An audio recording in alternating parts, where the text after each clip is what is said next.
Hello everyone, कैसे हैं आप सभी। आई होप अच्छे एंड स्वस्थ होंगे। आप सभी का स्वागत है आपके अपने यूट्यूब चैनल लर्न विद प्रीत चौधरी में। आज की जो हमारी क्लास है वो है आपके आरएस मेंस के फोर्थ पेपर यानी कि आपके हिंदी की अगर हम बात करें तो इसमें जो हमारी आज का जो क्लास रहने वाला है और आज हम पढ़ेंगे वो पढ़ेंगे आपके पार्ट ए और पार्ट बी। मैं आपको एक बात बताऊं, अगर हमें फोर्थ पेपर में अच्छा स्कोर करना है, अच्छे स्कोर के लिए हमें क्या चाहिए कि हमें पार्ट ए बी और सी तीनों का बार बार रिवीजन चाहिए। बार बार रिवीजन। और आप एक चीज मान के चलिए, पूरे पेपर में ही नहीं, आपके फोर्थ पेपर में नहीं, पूरे आपके मेंस के पूरे पेपर में, ठीक है। मेंस में अगर आपको अच्छा स्कोर करना है तो आपको हिंदी और इंग्लिश यानी आपका जो पेपर आपको फोर्थ है वो आपको अच्छे से कवर है करना होगा। ये आपका अच्छा स्कोर और आपकी जो अच्छी रैंक है वो निर्धारित करेगा।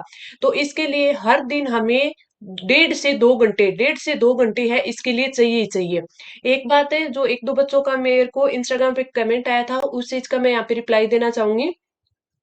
एक चीज आप ध्यान रखना कि आप इसकी तैयारी करो। मैं अभी से कुछ ये चीजें करूंगी आपके लिए कि जो टेस्ट होगा उस टेस्ट को दो भागों में डिवाइड करूंगी। एक तो आपके फुल लेंथ टेस्ट होंगे, ठीक है, और एक आपके 20 से 25 मिनट के टेस्ट होंगे। 20 से 25 मिनट के टेस्ट होंगे। 20 से 25 मिनट के क्यों?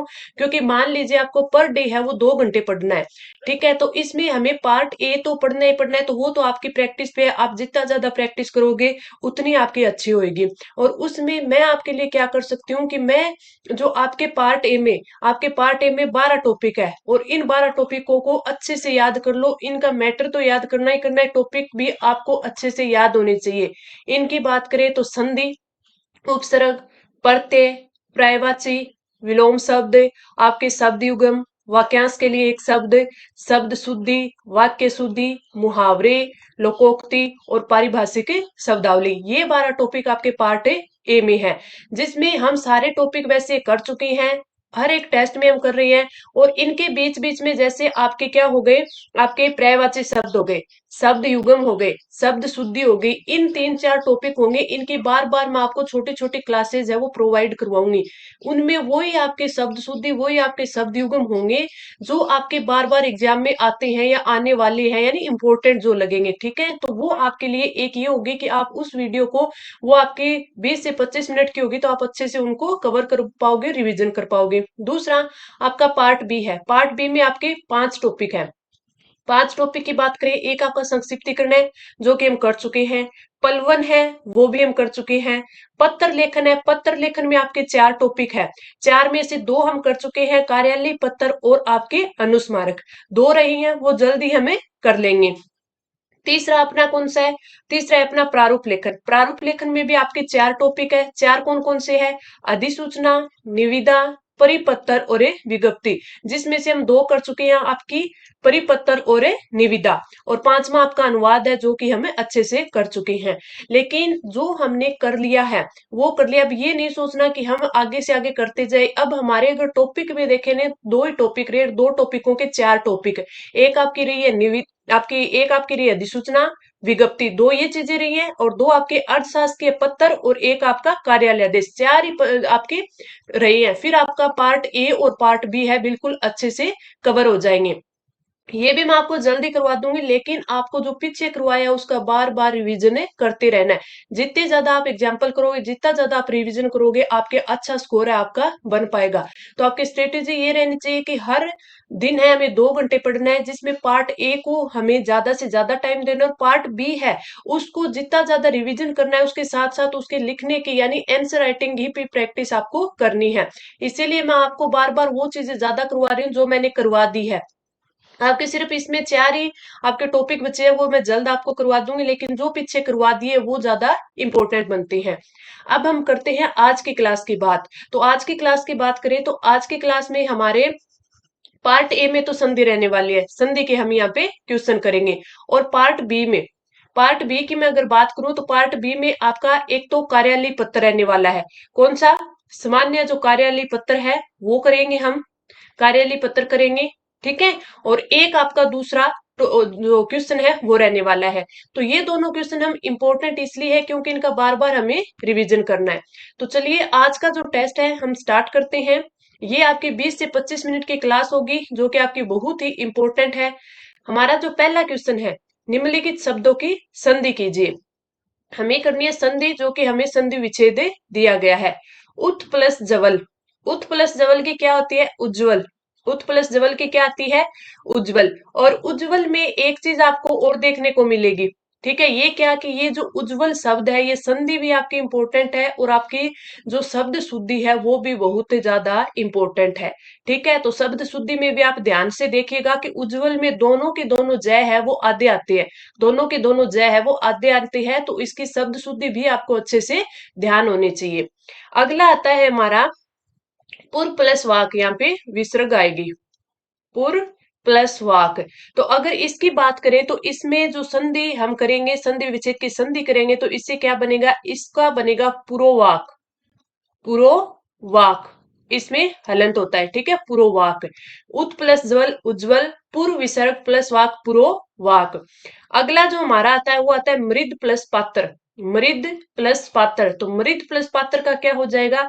इसका हो जाएगा मृत पात्र, मृत पात्र, ठीक है।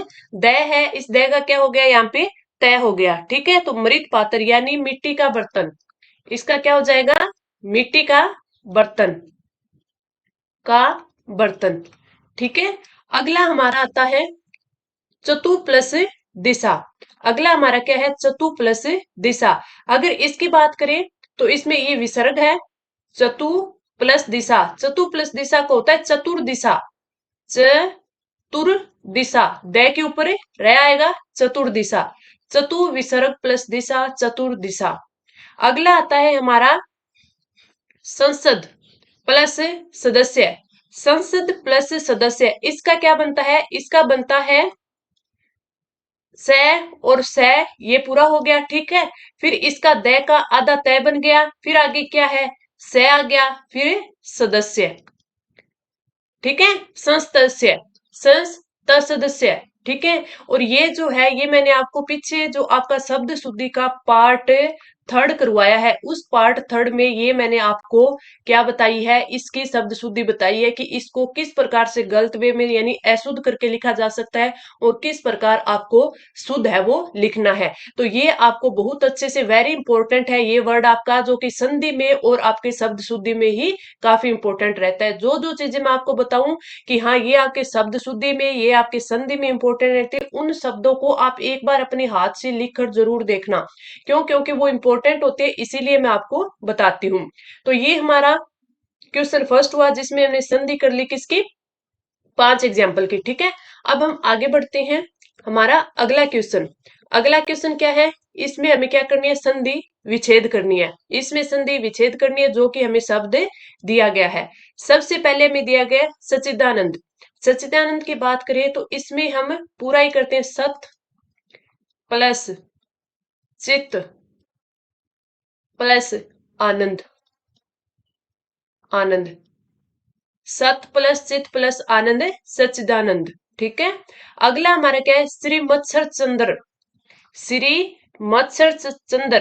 तो इसमें आप एक चीज देखना, ये आपके इस ऐसे नहीं लिखा जाएगा, इसमें थोड़ी सी जो हम टाइपिंग करते हैं ना हिंदी में, थोड़ी सी इसमें गलती हो जाती है। ये लिखा जाएगा श्री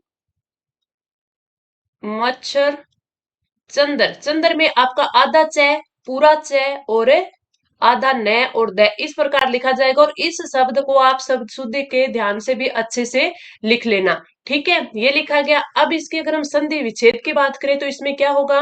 पहला तो आ जाएगा इसमें श्रीमत, श्रीमत प्लस शरत प्लस चंद्र। आज की जो भी संधि है वो आपकी काफी इंपॉर्टेंट रहने वाली है, इसलिए मैं ऐसे संधि के आपके एग्जाम्पल लेके आई हूं। अगला, अगले की अगर हम बात करें तो अगला आपका क्या दिया गया है? स्व सत्ययन, स्व सत्ययन। इसमें अगर हम संधि की बात करें तो इसमें पहले स्व आया है यानी सु आएगा, सु प्लस अस्ति, अस्ति, अस्ति और प्लस अयन, प्लस अयन, ठीक है। आज जो मैं लेके आई हूँ इसमें तीन तीन आपके आपको विच्छेद करने पड़ रहे हैं, तो इसका थोड़ा सा ध्यान रखना, क्योंकि बड़े बड़े शब्द मैं ये आपके लिए लेके आई हूँ। स्वस्थेयन का क्या होगा? सु प्लस अस्ति, अस्ति यानी स्वस्ति, अस्ति यानी स्वस्ति प्लस अयन। अगला है अपबोध। अपबोध है यानी बादल, इसमें पे आधा आता है, इसमें पे आधा आता, आप इस प्रकार लिख सकते हो या फिर आप इस प्रकार लिख सकते हो, अपबोध। ठीक है, इसका अर्थ होता है बादल, इसका अर्थ क्या होता है? बादल। इसकी अगर हम संधि करेंगे तो इसमें क्या हो जाएगा? इसमें अपब विसर्ग प्लस ड। ठीक है, अगला जो हमारा आता है वो आता है उच्च श्रृंखला। उच्च श्रृंखला, तो इसमें अगर हम बात करें तो इसमें हमारी संधि होगी, वो क्या होगी? उत प्लस श्रृंखला, उत प्लस श्रृंखला। ठीक है, ये हमारा राइट हो जाएगा। तो आपकी जो संधि है आप एक बार उनको दोबारा देख लेना, आज वाली पूरी की पूरी इंपॉर्टेंट है। सच्चिदानंद सत प्लस चित प्लस आनंद, श्रीमत शरत चंद्र, सु प्लस अस्ति प्लस अयन, अपब विसर्ग दय, उत प्लस श्रृंखला। ये हमारा जो पार्ट ए था, पार्ट ए के हमारे दो क्वेश्चन थे, दोनों के दोनों किसके थे? संधि के, जिसमें एक में हमने संधि की और एक में हमने संधि विच्छेद किया। अब अगला हमारा क्वेश्चन आता है पलवन मान लो, भाव विस्तार मान लो। ठीक है, इसमें हमें निम्नलिखित कथन का भाव विस्तार करना है, शब्द सीमा लगभग 100 शब्द। ठीक है, अंक हमारे कितने? 10 नंबर का है। हमें जो भाव विस्तार के लिए जो कथन दिया गया वो क्या है? अधिकार भ्रष्ट करता है, लेकिन पूर्ण अधिकार पूर्ण रूप से भ्रष्ट करता है। ठीक है, इसकी बात करें तो इसमें हम क्या लिख सकते हैं कि ये जो कथन है ये प्लेटो का है। प्लेटो का यह कथन मानव प्रकृति का यह आंकलन प्रस्तुत करता है कि व्यक्ति को अधिकार मिलने पर वह उसका अपने निजी हित में दुरुपयोग अवश्य करता है। ये तो सही बात है ना? यदि उसके अधिकार पर किसी अन्य का अंकुश है तो वह सीमित मात्रा में दुरुपयोग करता है, और यदि व्यक्ति पूर्णतः निरंकुश है तो वह अधिकार का पूर्ण रूप से दुरुपयोग करता है। विश्व के राजतंत्रों का इतिहास सर्वाधिक संपन्न राजाओं के भ्रष्टाचार का इतिहास है। अब एक चीज आप देखना, हम जितनी ज्यादा प्रैक्टिस करेंगे उतने ही ज्यादा हम अच्छा स्कोर है वो कर पाएंगे। अब ये हमने यहाँ पे क्या किया, इसने ये कोई कथन दिया है, इसको हमने पढ़ा, पहले हमें नहीं पता था कि ये जो कथन है ये प्लेटो का है। ठीक है, अब हमें एक चीज तो ये पता चल गई। तो अगर इससे रिलेटेड कोई और हमें, जैसे हमें कोई संक्षिप्तीकरण करना होता है, ठीक है, या फिर पलवन हो गया, या फिर हमें कोई निबंध लिख रही है, उसमें भी इन चीजों को आपको याद रखना है। ठीक है, इससे रिलेटेड कोई अगर हमें मैटर दिया गया है जिसपे हमें क्या लिखना है, कोई और भी, अब तो ये कथन था पलवन का, कोई और कथन आ जाए इससे रिलेटेड जिसमें ये लाइन हम ऐड कर सके, निबंध में ऐड कर सके, तो ये चीजें में ध्यान रखनी है। अधिकार भ्रष्ट करता है, लेकिन जो पूर्ण अधिकार पूर्ण रूप से भ्रष्ट कर देता है। तो इसमें हमने प्लेटो के कथन का पहले तो आशय बता दिया। ठीक है, कि ये प्लेटो का कथन था, मानव की प्रकृति है, व्यक्ति को अधिकार मिलने पर वह उसका अपने निजी हित में दुरुपयोग अवश्य करता है। अगर उस पर थोड़ी सी बाउंडेशन है तो वो थोड़ा ध्यान रखेगा। ठीक है, बिल्कुल ही नहीं है तो फिर उसका ज्यादा वो अपने हित में ही उसका यूज करेगा।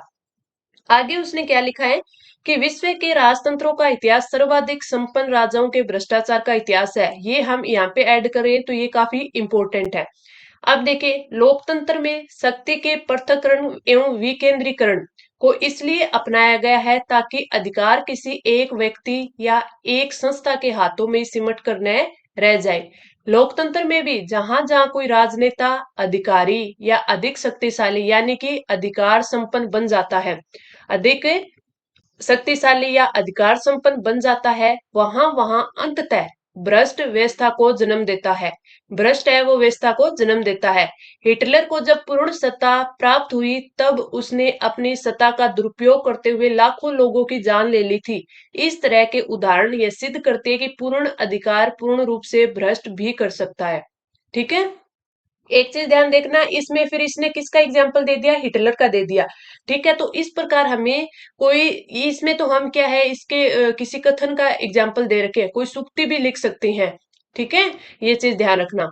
आगे क्या लिखता है, अतः लोकतंत्र को भी यदि भ्रष्टाचार से बचाना है तो अधिकारों का न केवल समुचित विभाजन बल्कि उनका एक दूसरे पर नियंत्रण आवश्यक है।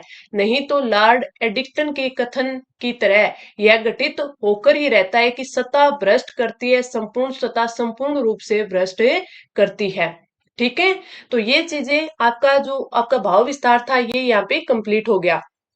तो इसमें आप क्या क्या चीजें सीखे कि एक तो हमें ये देखनी है कि जो चीज अगर कोई कथन दिया गया है तो हमें अगर उसका पता है ना कि किसने दिया है तो पहले तो उस कथन का नाम लिख देंगे कि यहाँ जैसे प्लेटो ने दिया तो उसका, फिर उस कथन का थोड़ा सा यहाँ पे उसकी व्याख्या कर देते हैं कि इसका मतलब अर्थ क्या होता है, इससे क्या भाव आता है। फिर उससे रिलेटेड अगर हमारे पास कोई सूक्ति है, ठीक है, कोई संस्कृत की कोई श्लोक वगैरह वैसे है तो कोई क्यूटोज है तो वो हम इसमें ऐड कर देते हैं। फिर कोई अगर हमारे पास एग्जाम्पल है तो उनको हम वहां पर लिखते हैं। तो इस प्रकार आप उसको 100 शब्दों में लिख पाओगे और उसमें से 10 नहीं तो आप 7+ स्कोर कर पाओगे। कितना 7+ है वो स्कोर कर पाओगे। ठीक है, तो ये आपका था भाव विस्तार पल 1। अगला जो हमारा क्वेश्चन है वो मैंने बताया था कि किससे है, आपके कार्यालय पत्र है। तो इसको हम देखते हैं। स्वयं को शासन सचिव ग्रामीण विकास एवं पंचायती राज विभाग जयपुर मानते हुए प्रशासन गांव के संघ विभाग द्वारा संचालित अन्य योजनाओं की प्रगति समीक्षा हेतु जिला कलेक्टर अलवर को सामान्य कार्यालय पत्र लिखिए। अंक 10 का है। ये जो आपका है प्रशासन गांव के संघ अभियान या है वह विभाग द्वारा संचालित अन्य योजनाएं। ठीक है, जो प्रशासन गांव के संग अभियान था आपका, इसके ऊपर मैं एक आपको परिपत्र भी लिखना बताऊंगी। परिपत्र, अब ये हमारा क्या है, ये तो हमारा कार्यालय पत्र है, यानी एक कार्यालय से दूसरे कार्यालय में पत्र लिखा गया। परिपत्र क्या होता है, यानी सर्कुलर। सर्कुलर क्या होता है कि हमारे एक ऑफिस से कार्यालय से संस्था से वो कई सारे अन्य विभागों, ठीक है, एक साथ बहुत सारे अन्य विभागों या फिर संस्थाओं में भेजा जाता है। इसका अगर अपन देखें कि जैसे एक कोई हेड ऑफिस होता है संस्था का, ठीक है, उससे अपने अधीनस्थ जितने भी ऑफिसों के लिए जो अपने क्या निकलते हैं, आदेश पत्र निकलते हैं, वो भी इस परिपत्र में आता है। या फिर मान लीजिए सरकार का कोई एक विभाग है, जैसे कोई वित्त विभाग हो गया, ठीक है, स्वास्थ्य विभाग हो गया, उसके द्वारा और अन्य जो विभाग होते हैं उन अन्य विभागों को भी एक साथ जो पत्र लिखा जाता है उसे भी सर्कुलर या परिपत्र कहते हैं। तो ये अपने एक विभाग में हो सकता है और राजस्थान सरकार के किसी भी विभाग से दूसरे विभागों को भी भेजा जा सकता है। तो ये चीज ध्यान रखना। तो अब ये तो हमारा कार्यालय पत्र है, लेकिन हम एक इसी प्रशासन गांव के संग अभियान पर है एक परिपत्र भी लिखेंगे। सामान्य कार्यालय पत्र में क्या होता है कि सबसे हम पहले हम क्या लिखते हैं, रुको मैं इसको आपको दिखा देती हूँ। सबसे पहले लिखते हैं अपन ऊपर है सरकार का नाम। सरकार का नाम हो गया यहाँ पे राजस्थान सरकार। विभाग ग्रामीण विकास एवं पंचायती राज विभाग, ग्रामीण विकास विभाग 8। यहाँ पे लिखते हैं हमें पत्र क्रमांक। क्रमांक पत्र इतना हो गया। ग्रामीण विकास अनुभाग 8 2023 इतने नंबर है पत्र हो गया। यहाँ पे दिनांक लिख दी। ठीक है, जिला कलेक्टर अलवर, कार्यालय जिला कलेक्टर जिला अलवर। ठीक है, यहाँ पे उनका जिनको हम लिख रहे हैं उनका एड्रेस हो गया, उनका पद नाम सब चीजें हो गई, यानी ये है प्रेसिति। हमने लिखा यहाँ पे विषय प्रशासन गांव के संघ व विभाग द्वारा संचालित अन्य योजनाओं की प्रगति समीक्षा हेतु। ठीक है, अब नीचे हम क्या लिखेंगे, नीचे लिखते हैं कि उपयुक्त विषयानुगत लेख है कि प्रमुख शासन सचिव ग्रामीण विकास एवं पंचायती राज विभाग जयपुर द्वारा प्रशासन गांव के संघ तथा विभाग द्वारा संचालित अन्य समस्त योजनाओं की प्रगति से अवगत करवाने हेतु निर्देशित किया जाता है, यानी इसे इनके द्वारा किया जाता है। अतः निर्देश दिए जाते हैं कि उक्त उक्त अभियान की प्रगति की सूचना है वो शीघ्र और अति शीघ्र प्रेषित करे। कौन करेगा, जिला कलेक्टर अलवर करेंगे। यहाँ पे फिर इनका जो प्रमुख शासन सचिव है इनके साइन हो जाएंगे, यहाँ पर उनका नाम हो जाएगा और यहाँ पर उनकी जो सील लगती है, यानी शासन सचिव है, जो ये शासन सचिव है ये क्या होती है, सील होती है इनकी, यानी पद का नाम होता है ये। ठीक है, ये लिखा गया। यहाँ पे जो हमारा पत्र क्रमांक है वो वापिस लिखा जाएगा। ठीक है, ऊपर वाला ग्राम ग्रामीण विकास मंत्रालय का हो गया, तो ये हो गया, ठीक है। फिर यहाँ पे अनुभाग 8 लिख दिया, यहाँ पे 2022 जो ऊपर लिखा हुआ था वही लिख दिया, और यहाँ पे क्या लिखा है 1058, और ऊपर क्या लिखा था हमने, ये भी मैं आपको दिखा देती हूँ, 1057, यानी वो 1057 इस पत्र के लिए था। और ये हम जो क्या देते हैं, जिन जिनको ये क्या लिखेंगे, प्रतिलिपि देंगे, तो जितनी यहाँ पे प्रतिलिपि होंगी उतनी यहाँ पे अक्षर यानी इतने ही नंबर यहाँ पे बढ़ जाएंगे, ठीक है। तो 58 से स्टार्ट करके जितने अपन दे रहे हैं वो उतनी यहाँ पे लिख देंगे। यहाँ पे क्या हो गया 29 मई 2022, यानी वही डेट हो गई। फिर हम प्रतिलिपि किस किस को दे रहे हैं, निजी सचिव, प्रमुख शासन सचिव, ग्राम विकास एवं पंचायती राज विभाग, ठीक है। अगला, निजी सचिव, शासन सचिव, ग्रामीण विकास विभाग, ठीक है। निजी सचिव आयुक्त मनरेगा, निजी सचिव निदेशक स्वच्छ भारत मिशन, और निजी सचिव निदेशक पंचायती राज, ठीक है, और रक्षित पत्रावली, ठीक है। फिर वापिस यहाँ पे क्या आ जाएगा, उनके साइन आ जाएंगे, इस साइड उनके साइन आ जाएंगे, उनका नाम आ जाएगा, और शासन सचिव सील यानी उनका पद हो गया। तो ये होता है हमारा कार्यालय पत्र। मैंने आपको कार्यालय पत्र अब की बताऊं तो मैंने 3 से 4 है आपको कार्यालय पत्र है वो लिखवा दिए है, सारे अलग अलग फॉर्मेशन में बता रही हूँ, ताकि आप उस चीज की हैबिट बना सको कि हाँ किस मैटर पे आएगा तो हम किस प्रकार लिख सकते हैं, किस किस को अपन कॉपी देते हैं उस टाइम में, ठीक है। तो ये सारी चीजें आपको अब मैंने 3 से 4 करवाया, तो इतने आपको ये तो पता चल गया कि यहाँ राजस्थान सरकार का नाम होता है, विभाग का नाम होता है, पत्र क्रमांक लिखते हैं, यहाँ पे दिनांक लिखते हैं, यहाँ पे फिर सब्जेक्ट लिखते हैं, अगर पहले से कोई पत्र आया होता है तो संदर्भ भी लिखते हैं, ठीक है, रेफरेंस देते हैं। फिर यहाँ पे हमें जो बीच का मैटर होता है वो लिख देते हैं। फिर यहाँ पे वापिस से जो दे रहा है उसके साइन हो जाएंगे, उनका नाम हो जाएगा, उनके पद का नाम हो जाएगा। यहाँ फिर वापिस हम जो पत्र क्रमांक है वो लिख दे, यहाँ दिनांक आ जाएगा, यहाँ जो प्रतिलिपि लिखते हैं वो आ जाएगी, फिर वापिस यहाँ पे साइन और आपका नाम और आपके पद का नाम। तो एक बार फिर मैंने इसका जो फॉर्मेट था आपको फिर याद करवा दिया।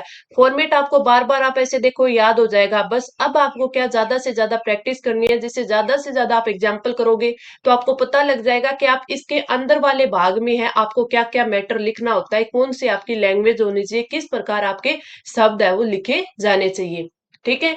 तो ये थी आज की हमारी क्लास, जिसमें हमने पार्ट बी के 2 क्वेश्चन कर लिए और हमारे पार्ट ए के भी एक टॉपिक के 2 क्वेश्चन कर लिए।